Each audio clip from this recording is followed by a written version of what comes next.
Hello, everybody. Namaste. Day 78 of meditating every day for 2 hours and then sharing my experiences with you guys in a daily video. I get a question I get asked quite a bit, and I got asked by Shameen Miller, I believe that's how you say your name, is how do I meditate? What type of meditation do I do? And I've answered this in a video before, but it was a while back, and I know there's quite a few more people watching the channel now that maybe didn't get a chance to watch that video. It was, I think, on day 46 or something. So it's been, wow, a month or more since then, and I actually want to talk about it a little bit differently too. So this is a really good idea, and it's actually something that came to me in my meditation today, is what's really going on. So the simplest thing to say is, yes, I just sit and I close my eyes and I listen to silence. And I sit somewhere comfortable. I don't feel, for me, it's necessary to have like a straight spine. Of course, some days I will if I'm feeling inspired, and maybe for like an hour of the meditation I'll have a straight spine, and then like sometimes I'll just lean back into some pillows and I'll just really chill out and just relax, and with my eyes closed, and just listen to silence and allow what comes up to come up. Not really trying to get anywhere, just, letting the silence entrain my mind. The silence, when we listen to it long enough, it will literally entrain our minds for peace, for abundance, for acceptance, for love. Because that's what the silence is. The silence, when you listen to it for long enough, you literally feel its aliveness, its vitalness, if that's a word. And you feel yourself as the silence. You feel how the silence is just this very loving presence, this very giving presence. And so that's the essence of it. But here's if there is a doing, Shameen and everyone else curious, if there is a doing, here's what it is.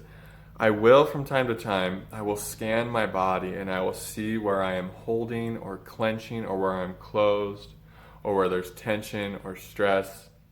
I'll scan everywhere: my face, my forehead, my jaw, my neck, shoulders, chest, solar plexus, gut, pelvic floor, the bottom of my spine and tailbone. I'll feel everywhere, and I'll just feel myself opening and opening. Another way to feel into this is melting and just letting my whole body just open and be freely relaxed, super relaxed, and feel all my chakra centers just totally open. And if I'm holding somewhere, if I'm holding somewhere or clenching somewhere, I just let that open, and I just let that just open. And what you'll notice is, and you can do this with the crown chakra too, just let your crown open. And after some time, if you can maintain this openness, this relaxedness, this really is a physical way of getting into the receptive mode. I've said that before, but if you're totally relaxed everywhere, if you're not clenching or holding stress or tension anywhere in your body or face, you're literally in the receptive mode, and it will feel like at times that you're taking a bath in source energy, in the silence. It literally feels like so soothing and just rejuvenating and loving, and like I said, you're just like basically taking a bath or like something in source energy. Some days I get to that point and it feels so blissful. And here's what came to me in my meditation today that I want to share is, if you can be in this openness long enough, if you can maintain this sense of just letting go, and allowing and surrender long enough, what you'll notice is you'll just start falling into yourself. Like this openness, if you're just really open everywhere, you're not clenching or holding, you just start falling into this openness that you are. And it feels like you're like falling into the universe.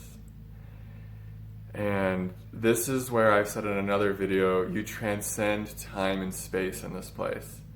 And when you're transcending time and space, the whole psychological construct that you are doesn't exist either. So you don't exist as a story, you don't exist as your past, you don't exist as your conditioning or your karma or your old patterns. You don't exist as any of that in this place of openness, of like where you just are falling back into the universe within you.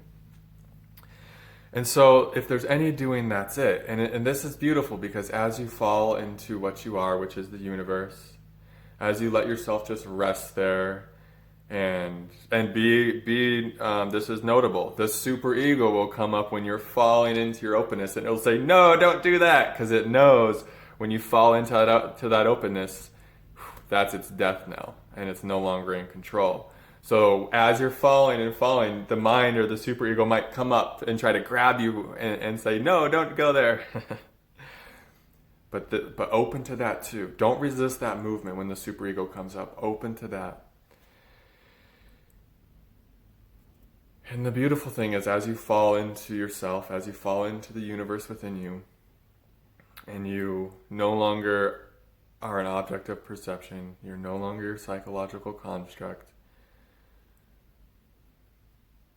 you come out of the meditation and you as more of the universe and less the psychological construct.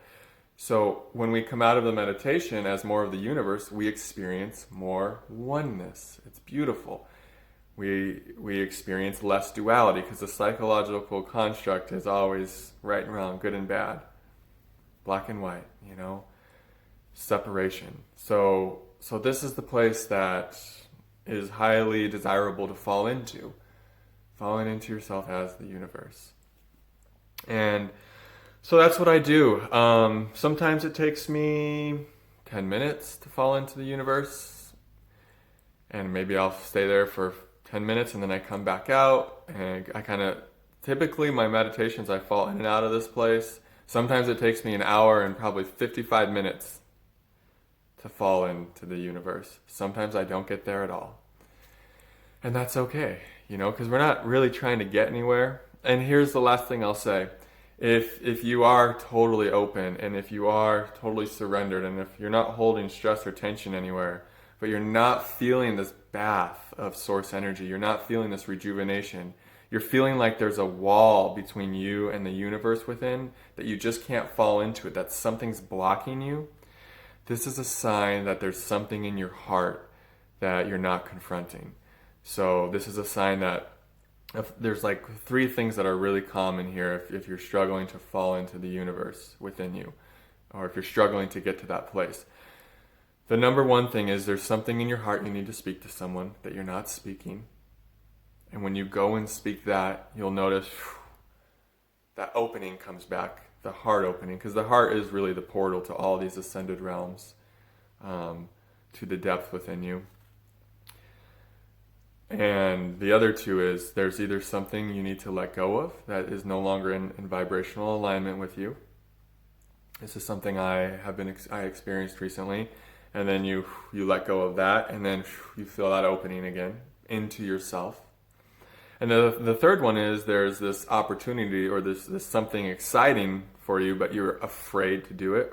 Or there's a fear of something, a fear of maybe expansion, or just something that you're afraid of that would be good for you. We all encounter that too. And so the thing there is to walk towards that fear and to do that thing, and then you'll notice an opening. So a lot of times, sometimes in my meditation, I will be open everywhere. I will have no resistance. I will scan the body and sense no tension, no contraction, no holding. And I'll still not feel that good, and I'll still feel kind of stuck, right? And then that's when I always go into the heart and say, okay, what is it that I'm not confronting in my heart? Is it something I need to say to somebody? Do I need to speak my truth? is there something I need to let go of that what felt so good and in alignment initially, but now my body and my heart are telling me it's time to let go of that? And am I resisting letting go because of my super ego, right? Or is there something really exciting that I'm not, that source and my higher self are guiding me to, that I'm not, really embracing because of fear in the heart? And in that case, it's walk towards that. So yeah, I hope that this was helpful. I really wanted to make this as literal and practical and direct as possible, because this is where we want to go. We want to really allow ourselves to just have no expectations and listen to the silence and just open and really fall into the universe within us, and then we become more the universe and less the story of the mind, less our old patterns, less our karma, less our conditioning and all that stuff that all of us here are working through. And lastly, to end this, I just want to say thank you so much, Shameen Miller, for not only watching this channel, but even more exciting, undertaking meditating every day for 2 hours. I know what a huge commitment that is and how really hard it can be. I mean, let's be real. It's not hard to sit with your eyes closed and to listen to silence for 2 hours, but the pain that comes up, the agitation that says, get up now, it's time to move, let's do this, the restlessness, that part of you that says you can't sit here for 2 hours, there's no way, you need to go do this now, I'm hungry, I need this. All these things come up. But the beautiful thing is, when you don't get up, when that old pattern's coming up and telling you to leave the meditation, when you just stay there and you keep falling into the universe that you allow that old pattern to fall away and something new emerges. Or you could say something more that you really are emerges. More love, more peace, more contentment, less restlessness. But if you get up as that old pattern, if you get up as that agitation, if you get up as that anxiety that just can't sit there, then you get up as that pattern still, right? You get up as the same person you sat down. A 2-hour meditation, if you can do it, ensures that you will not get up the same person that you sat down. So congratulations to you, Shameen, and to anyone else undertaking this meditation journey, for allowing yourselves to become more of who you truly are. I love you all so much. Day 78. Namaste.